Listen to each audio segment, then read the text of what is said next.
Welcome to Data Management and your first video. Today your video will be about the counting principles. There are two counting principles. The first one is the multiplicative counting principle. This one says if you have two or more tasks, such as flipping a coin and rolling a die, then the number of ways of performing both tasks can be found by multiplying the number of outcomes of each task. So, if the first of two or more tasks has m outcomes, and for each of these the second task has n outcomes, then together the tasks have m times n outcomes. The important thing in this case for the multiplicative counting principle is that the two tasks are done together.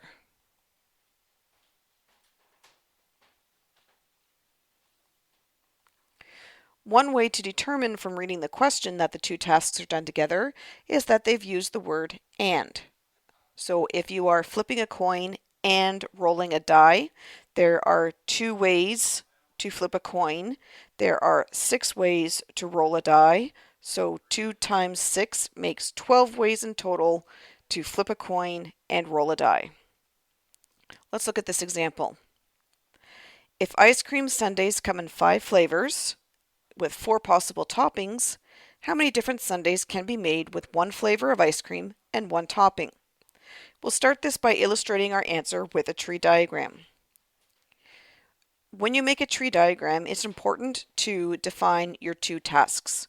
Our first task is choosing the flavor of ice cream. In this case, there are 5 different outcomes. So that is the value of m. The value of m determines how many branches there are in the first set. So because there are 5 different flavors, we will start with 5 branches.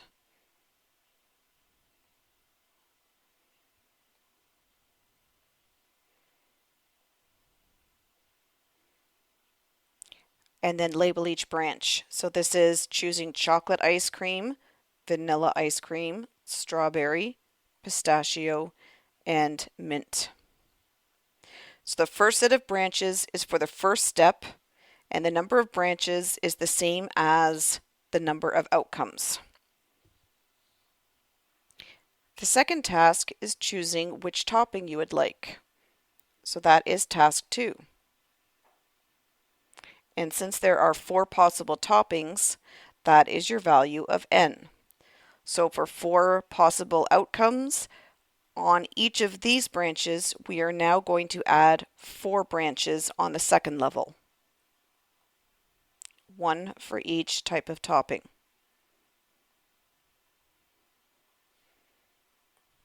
So we have chocolate, strawberry, butterscotch, and sprinkles. These 4 branches go on the bottom of each of the first initial 5 branches.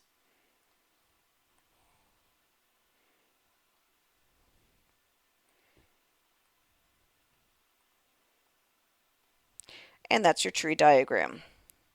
So once again, for the second task, the number of branches is equal to the number of outcomes. And when drawing the tree diagrams, you have level 1, and you have level 2, and these levels represent the tasks.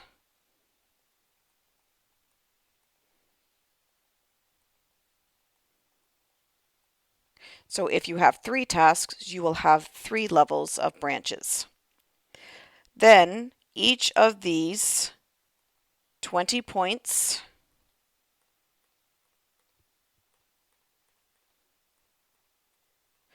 represents the final number of ways of performing task 1 and task 2.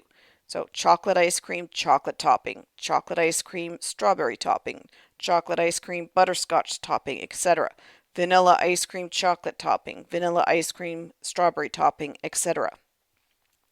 By using the multiplicative counting principle, you could determine that there are 5 different flavors of ice cream, 4 different toppings, and that gives you a total of 20 ways to make a sundae.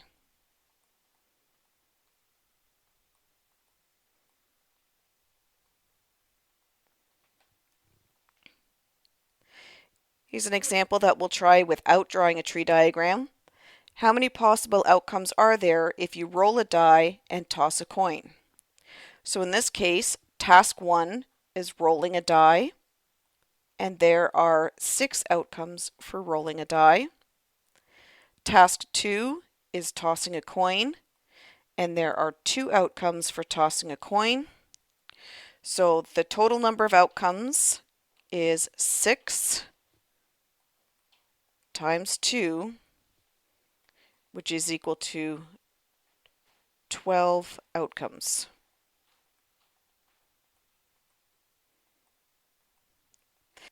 Once again, the key word to indicate that you are using the multiplicative principle is the word and. Let's take a look at another example. A coin is tossed 5 times. How many arrangements of heads and tails are possible? This time, since the coin is tossed 5 times, that means there are 5 tasks. 5 tasks instead of 2 tasks like there were in the previous 2 examples. Sometimes when we have questions with multiple tasks, I like to draw out little lines that represent each task. So this is coin 1 being tossed, this is coin 2 being tossed, this is coin 3, coin 4, and coin 5 being tossed. So for coin 1 could be heads or tails. So it could be heads or tails. So there are 2 possible outcomes. Coin 2 could also be heads or tails. So there are 2 possible outcomes. Same for coin 3, coin 4, coin 5. Each of them have 2 possible outcomes. Now this question doesn't specifically use the word and, but it is implied because if you are tossing a coin 5 times, you're tossing the first coin and the second coin and the third coin and the fourth coin and the fifth coin. So this is an and situation. Some of these and questions, all tasks have the same number of outcomes. That is an example of repeated multiplication. In which case, a short form, instead of writing 2 times 2 times 2 times 2 times 2, that's the same as writing 2 to the exponent 5, which would be 32 arrangements.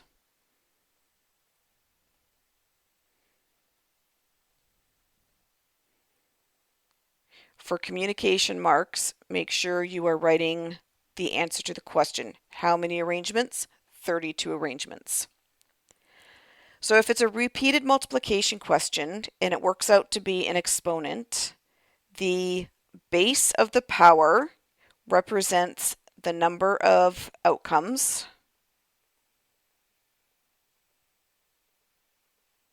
and the exponent of the power represents the number of tasks.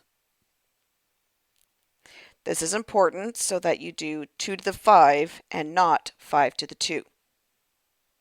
We're now going to look at an interesting example of the multiplicative principle, and that is one of forming digits. Before we start the example, I just want to review that a 4-digit number ends in a ones digit, the second last digit is the tens digit, the third last digit is the hundreds, and the first digit is the thousands. Keep in mind, for some questions, the first digit cannot be 0, because if the first digit was a 0, if the thousands was a 0, then it would only be a 3-digit number. And anytime it says the number must be odd, it just means that the ones digit has to be odd. So let's look at this example. How many 4-digit numbers are there using these numbers if you cannot repeat the digits? So in this case, it's a 4-digit number. That means there are 4 tasks to fill. You have to fill the thousands, the hundreds, the tens, and the ones. Now in this case, there are 1, 2, 3, 4, 5, 6 outcomes. That means there are 6 possible numbers that could go into the thousands place. So we have 6 outcomes to start.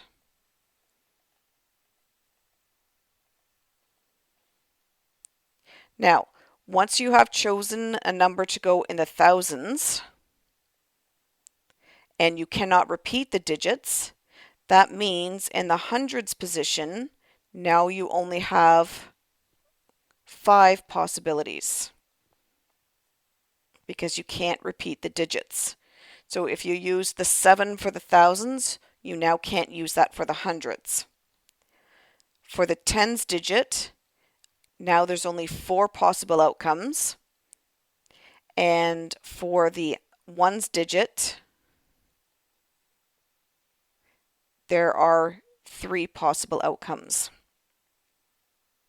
And again, this is a hidden example of AND, because when you make a number, you're going to have a thousands digit and a hundreds digit and a tens digit and a ones digit.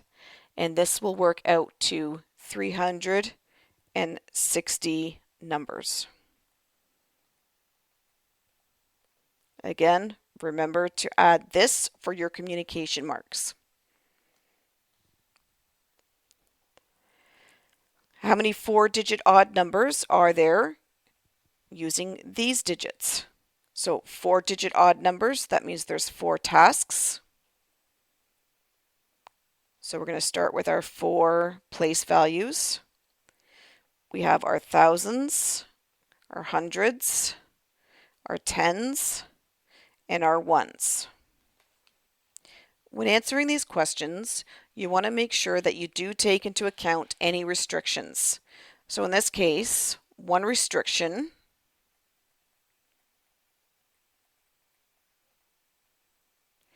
is that it must be odd. So if it must be odd, for an odd number,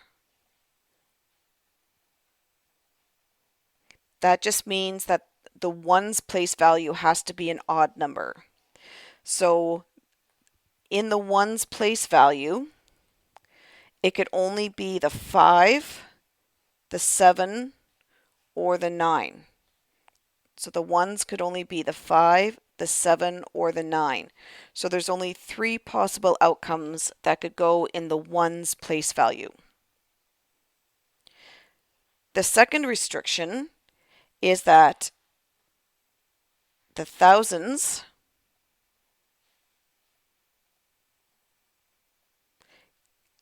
cannot be a 0.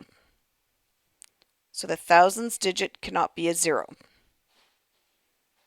So that means the thousands digit can be a 5, a 7, an 8, or a 9. So there are 4 possible outcomes that can go in the thousands digit.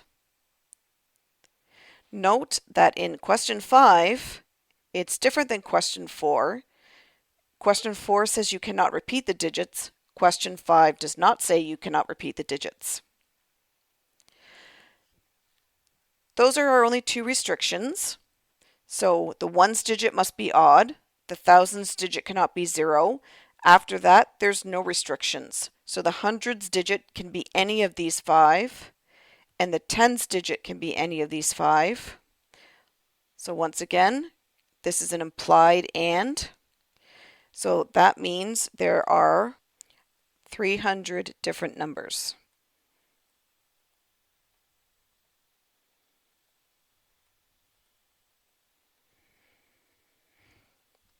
So let's go to one of the hardest ones you're going to see. This time we're going to have a couple of different restrictions. We still have a 4-digit number. And our first restriction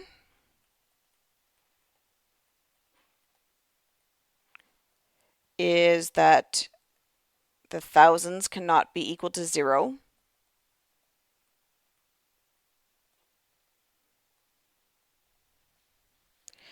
So that means the thousands digit can only be the 5, the 7, the 8, or the 9. So there's only 4 possible outcomes for the thousands digit.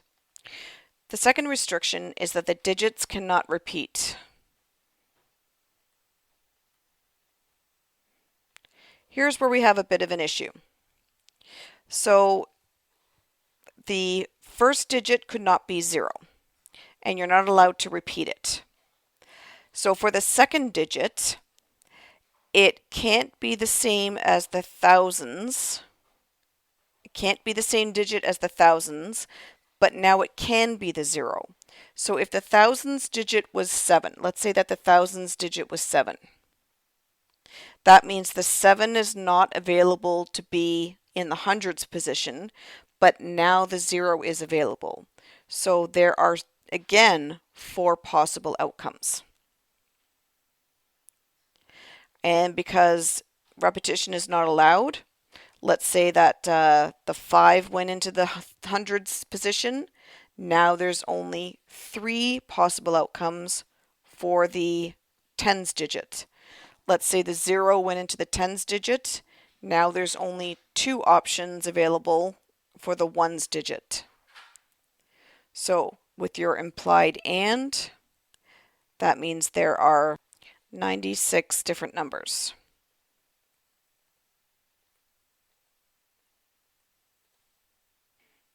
The second counting principle is the additive counting principle. In this case, it says if one mutually exclusive task has m outcomes and another has n outcomes, then the number of outcomes of either task is m plus n. If one non-mutually exclusive task has m outcomes and another has n outcomes, then the number of outcomes of either task is m plus n minus both. I'll explain this in a minute. In this case, the tasks are not done at the same time. The key word for the additive principle is or. So let me show you an example. Mutually exclusive means that there are no outcomes in common. So in a deck of cards, for instance, if you wanted to find out the number of hearts and the number of black cards,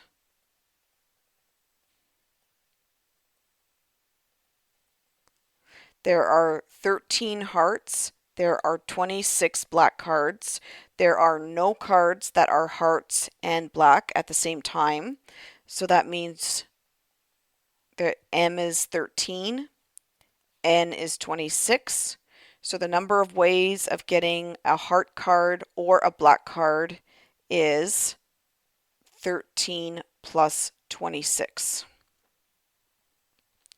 In non-mutually exclusive, that means that there is an overlap between the two outcomes. So here's an example. Let's take a look at the number of ways you could draw a black card or a 10. There are 26 black cards, so that is your M. There are 4 10s, so that is your N. And in this case, there are 2 cards that are black and a 10. So that represents both. So if you think of it this way, the number of black cards fills this entire circle.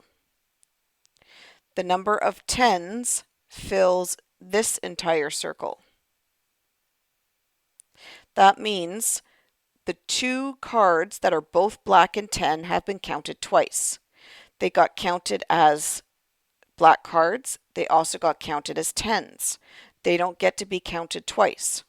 So that's why you're taking the number of black cards plus the number of tens, and you're subtracting the number that are both black and tens because they're not allowed to be counted twice, and that gives you a total of 28. Here's a couple of examples. How many ways can you draw a card that is a face or a 2? So, are these mutually exclusive? They are, because there is no way for a card to be a face card and a 2. So your Venn diagram would look like this. So in this case, your M is 12 because there are 12 face cards. Your N is 4 because there's 4 twos. So 12 face cards or 4 twos. That makes 16 ways that you could draw a face card or a 2. Question 8. How many ways can you draw a face card? So how many ways can you draw a card that is a face card or a spade? Is this an example of mutually exclusive? It is not, because it is possible for a card to be a face card and a spade. So your Venn diagram would look like this. We have face cards and we have spades. So your M is equal to 12 because there are 12 face cards. Your N is equal to 13 because there are 13 spades. But there are 3 cards that are both face cards and spades.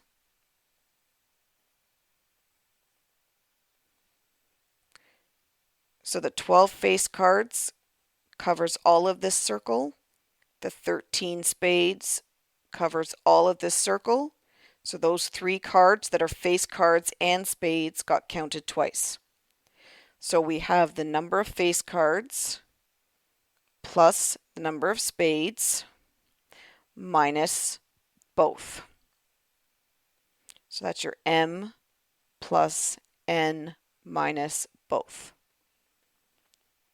So that means there are 22 ways to draw a card that is a face card or a spade. One more type of example is one that combines and or in the same question. So a menu has 8 appetizers, 15 main courses, 6 desserts, and 12 beverages. How many ways can you select a main course, a beverage, and either an appetizer or a dessert? So you have a main course, a beverage, and either an appetizer or a dessert. So you have to decide where's your ands and where's your ors. Well, here you're going to have either an appetizer or a dessert. So your appetizer or a dessert. So there's going to be a plus in between an appetizer and a dessert. There are 6 desserts and 8 appetizers. There's an and here. So you're going to have a main course. Right here is an implied and, because you're going to have a main course and a beverage and either an appetizer or dessert. So there's 15 main courses, 12 beverages, and one of these 14 appetizers or desserts. And that makes 2,520 ways. So what I would like you to do is to pause the video and to try these questions at the bottom. When you're finished, come back to the video, press play, and check your answers. So please press pause now and try them, and then come back and check your answers. Okay, welcome back to the video. We'll check your answers. For question 1A, these are mutually exclusive events. So the number of multiples of 3 were 7. There were 2 multiples of 8, making a total of 9 ways. For question B, these were not mutually exclusive events. So there were 11 different multiples of 2, there were 7 different multiples of 3, and there were 3 numbers that were multiples of both. So that left 14 ways. And sorry, a little bit of an oops there. That should be 15.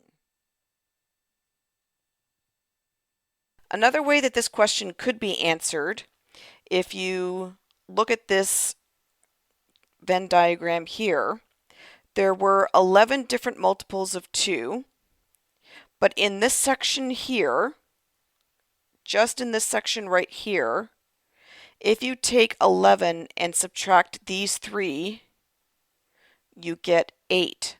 So there were 8 numbers that were only multiples of 2. This section here, there were 7 multiples of 3 in the whole circle. If you take away the 3 that were overlapped, that means there were 4 numbers that were only multiples of 3. And in the middle, there are 3 multiples of both.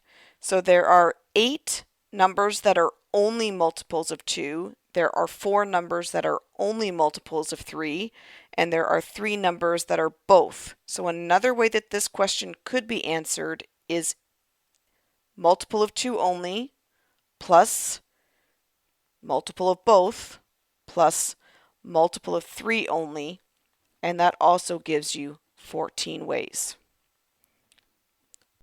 And again, sorry for that little bit of an oops and the bad editing here in the video. That should also be 15.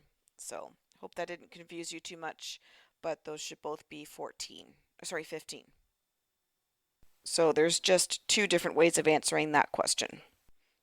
Again, sorry for the bad editing. Just make sure you show that those are 15 and not actually 14.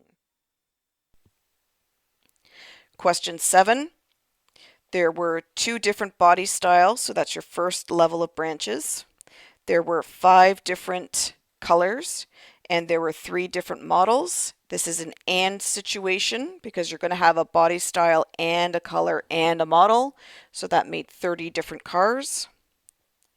For question 3, this was a repeated multiplication question. You had 10 different tasks, each with the same number of outcomes. So each of them had 4 tasks. So if they all have the same number of outcomes, the base is the number of outcomes, the exponent is the number of tasks. For question 4, it was a 4-digit odd number. So if the number had to be odd, that meant that the last digit could only be a 3, a 5, or 9. So there were only 3 outcomes for the ones digit. If it's a 4-digit number, that means the first digit cannot be 0, and the first digit could also not be that last number because we're not allowed to repeat them. So there's only 5 possible outcomes. The hundreds digit, because there's no repetition, it can't be what you put in the first position, and it can't be what you put in the last position, but now it can be the 0, so there's 5 different options. And the tens digit is anything left over, so it can't be the first, it can't be the second, it can't be the last, so there were 4 options left, leaving 300 numbers. Question 5, you wanted a girl child and a boy child, so that's 15 ways. Number 2, you wanted the father or a girl child, so that's 4 different ways. Question 3 was non-mutually exclusive again. It's a female or a child. There's 4 females plus 8 children, but minus 3 that are both female and children. So that was 9 ways. If you did it the other method, there's only 1 female that is not a child. There are 5 children that are not females. So you could take the number of females that are not children, the number of both, and the number of children that are not females, and it also leaves you with 9 ways. That answer can be done in either one of these 2 ways. It's up to you. So that's the end of your first lesson. If there was anything here that you didn't understand, please make note of it and ask your teacher during the next class. Thanks. Bye-bye.